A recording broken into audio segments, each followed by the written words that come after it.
आज आपको लेके चलते हैं महाभारत के युद्ध के 18वें और अंतिम दिन। सीन ये है, सब तरफ लाशें बिखरी हुई हैं और कौरवों का मेन और लास्ट वॉरियर दुर्योधन जमीन पे लहूलुहान है।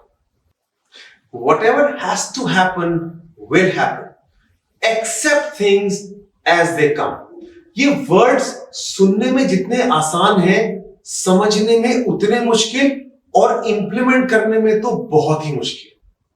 दोस्तों, बहुत बार हम लोग प्लान करते हैं कुछ, हमारा माइंड रेडी होता है, हमें आज पिकनिक पे जाना है, अचानक गाड़ी खराब हो गई, mood upset because we were not planned कि अगर ऐसा नहीं हुआ तो क्या होगा।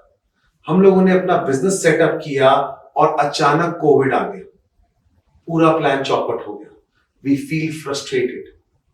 आज आपको लेके चलते हैं महाभारत के युद्ध के 18वें और अंतिम दिन।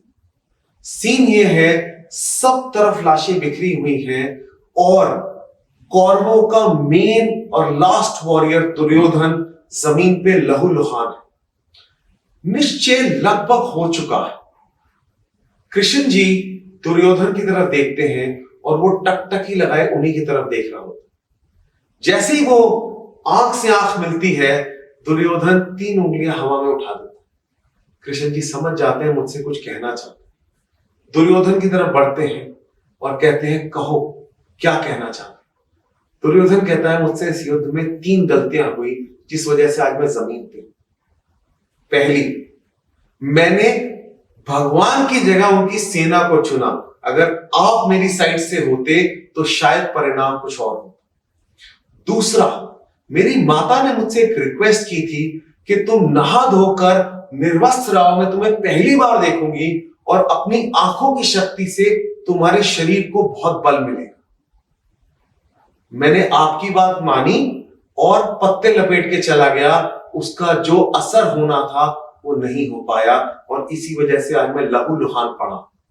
और तीसरा, जब युद्ध आरंभ हुआ तो मुझे लगा हमारी सेना तो खूब मजबूत है, ज्यादा दमदार है, ज्यादा बड़े योद्धा हैं, हम तो जीतेंगे।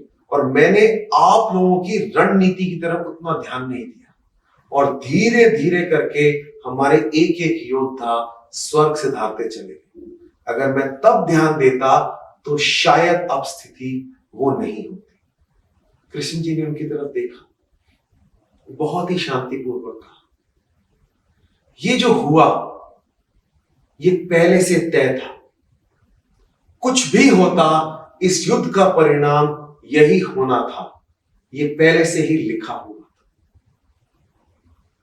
ये बात जब दुर्योधन ने सुनी तो उनको थोड़ा सा मन में एक सुकून आया और उन्होंने अपनी 3 उंगलियां नीचे करी और आंखें बंद करके स्वर्गलोक की तरफ से धार गए। दोस्तों, जानते हैं हमारी लाइफ में फ्रस्ट्रेशन क्यों आती है?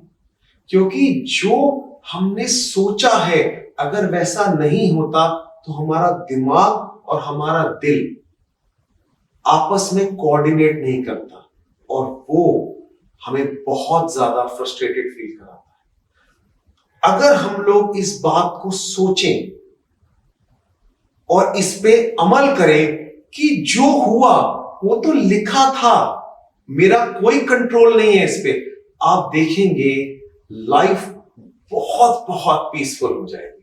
Thank you.